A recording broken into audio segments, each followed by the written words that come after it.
Shalom bagi kita semuanya. Firman Tuhan untuk kita hari ini dari Matius pasal 12. Murid-murid memetik gandum pada hari Sabat. Pada waktu itu, pada hari Sabat, Yesus berjalan di ladang gandum. Karena lapar, murid-muridnya memetik bulir gandum dan memakannya. Melihat itu, berkatalah orang-orang Farisi kepadanya, "Lihatlah murid-muridmu berbuat sesuatu yang tidak diperbolehkan pada hari Sabat." Tetapi jawab Yesus kepada mereka, "Tidakkah kamu baca apa yang dilakukan Daud ketika ia dan mereka yang mengikutinya lapar? Bagaimana ia masuk ke dalam rumah Allah dan bagaimana mereka makan roti sajian yang tidak boleh dimakan, baik olehnya maupun oleh mereka yang mengikutinya, kecuali oleh imam-imam? Atau tidakkah kamu baca dalam kitab Taurat bahwa pada hari-hari Sabat imam-imam melanggar hukum Sabat di dalam bait Allah, namun tidak bersalah? Aku berkata kepadamu, di sini ada yang melebihi bait Allah.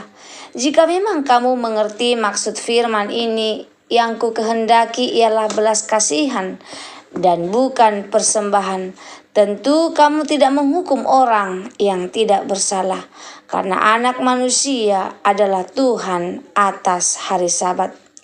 Yesus menyembuhkan orang pada hari Sabat. Setelah pergi dari sana, Yesus masuk ke rumah ibadat mereka.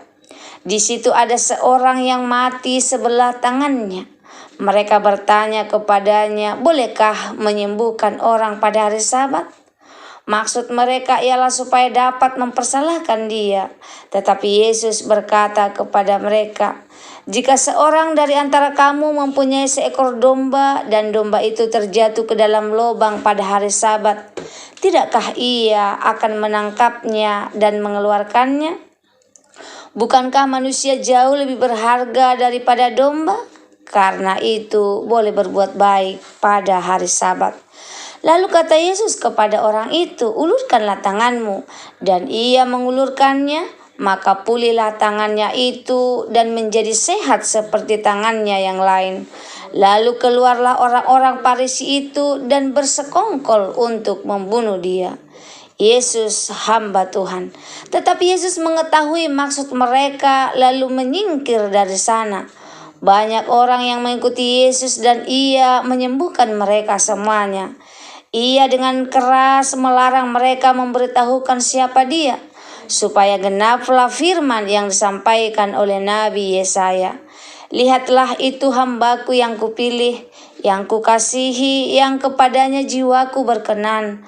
Aku akan menaruh rohku ke atasnya, dan ia akan memaklumkan hukum kepada bangsa-bangsa.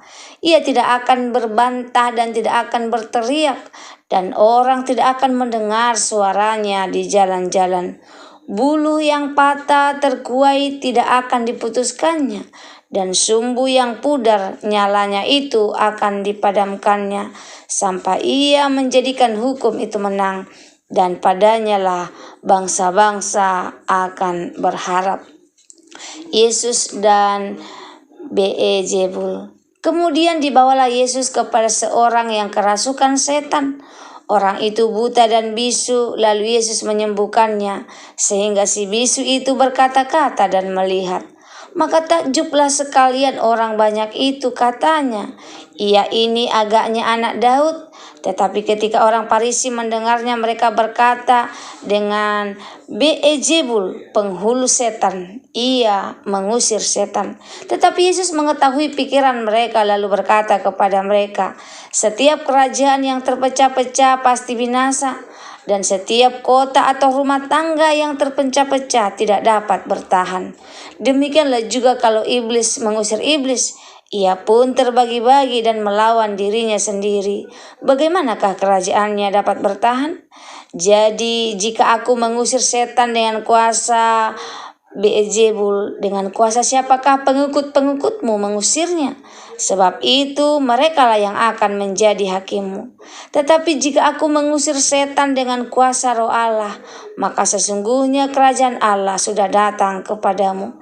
Atau bagaimanakah orang dapat memasuki rumah seorang yang kuat dan merampas harta bendanya apabila tidak diikatnya dahulu orang itu?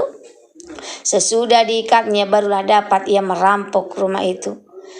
Siapa tidak bersama aku, ia melawan aku, dan siapa tidak mengumpulkan bersama aku, ia mencerai-beraikan.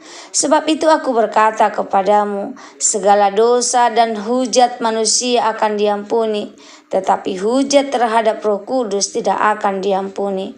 Apabila seorang mengucapkan sesuatu menentang anak manusia, ia akan diampuni.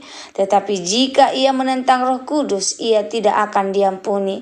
Di dunia ini tidak, dan di dunia yang akan datang pun tidak.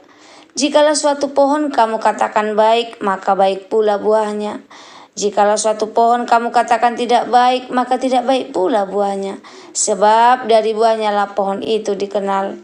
Hai kamu keturunan ular beludak, bagaimana kamu dapat mengucapkan hal-hal yang baik, sedangkan kamu sendiri jahat?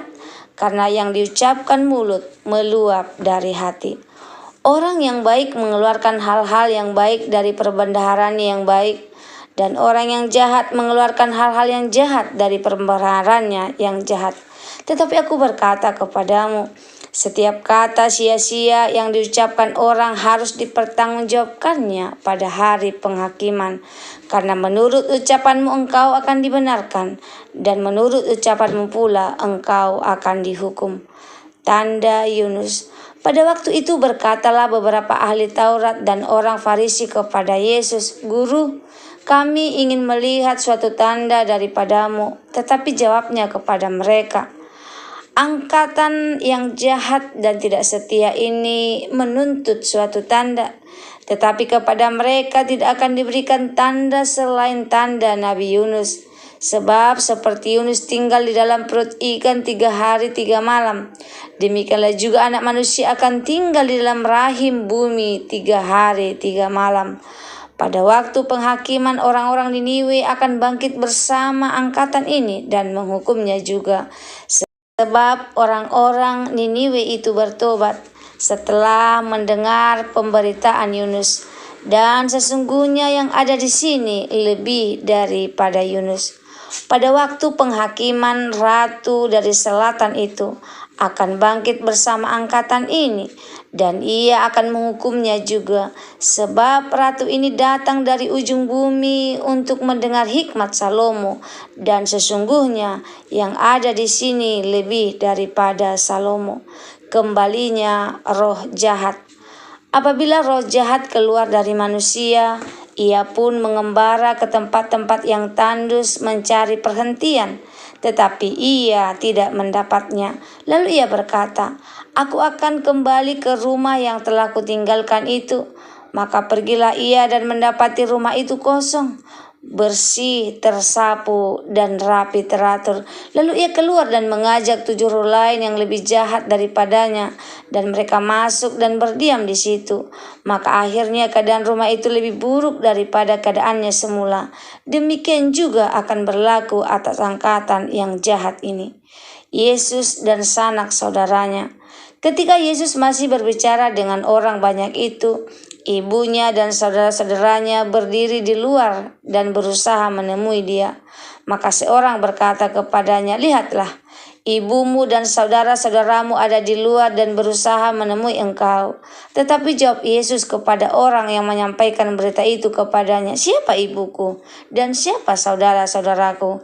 Lalu katanya sambil menunjuk ke arah murid-muridnya, ini ibuku dan saudara-saudaraku. Sebab siapapun yang melakukan kehendak Bapakku di sorga, dialah saudaraku laki-laki, dialah saudaraku perempuan, dialah ibuku. Penjelasan singkat dan renungan dari Matius pasal 12. Matius 12 menggambarkan konflik antara Yesus dan para pemimpin agama Yahudi, khususnya mengenai hukum Sabat, otoritas Yesus dan kerajaan Allah. Dalam pasal ini yang pertama, Yesus mengajarkan tentang makna sejati hari Sabat, menunjukkan bahwa belas kasihan lebih utama daripada aturan hukum yang kaku. Yang kedua, ia menyembuhkan pada hari Sabat, menekankan bahwa berbuat baik tidak pernah salah, bahkan pada hari yang dianggap suci. Yang ketiga, Yesus mengusir setan. Orang Farisi menuduh dia memakai kuasa iblis. Yesus menjawab dengan logika dan peringatan keras tentang hujat terhadap Roh Kudus, dosa yang tidak terampuni. Yang keempat, ia juga menekankan pentingnya perkataan yang keluar dari hati, karena itu mencerminkan siapa kita sebenarnya. Yang kelima, orang Farisi meminta tanda ajaib, tetapi Yesus berkata hanya akan diberikan tanda Nabi Yunus, yaitu gambaran kematian dan kebangkitannya. Yang keenam, di akhir Yesus menjelaskan siapa keluarga sejati, mereka yang melakukan kehendak Bapa. Renungannya buat kita, Tuhan menginginkan hati yang penuh belas kasihan, bukan hanya ketaatan buta pada aturan. Kita dipanggil untuk mengasihi, bukan menghakimi. Yesus adalah Tuhan atas hari Sabat. Dia mengajak kita beristirahat bukan dalam tradisi, tapi dalam kehadiratnya. Di sanalah kita menemukan damai sejati. Perkataan mencerminkan hati. Mulut kita bisa membawa hidup atau kehancuran. Karena itu penting menjaga hati tetap bersih dan hidup dalam kebenaran. Menghujat Roh Kudus berarti menolak kebenaran dengan sengaja. Ini peringatan agar kita jangan mengeraskan hati saat kebenaran datang mengetuk. Lalu yang terakhir, siapa keluarga Yesus sejati? Bukan yang sekedar dekat secara fisik, tapi yang hidup dan taat kepada kehendak Bapa yang di surga. Kamu dan aku bisa menjadi bagian dari keluarga Allah. Semoga firman Tuhan hari ini menjadi berkat bagi kita. Terima kasih, Tuhan Yesus memberkati. Shalom.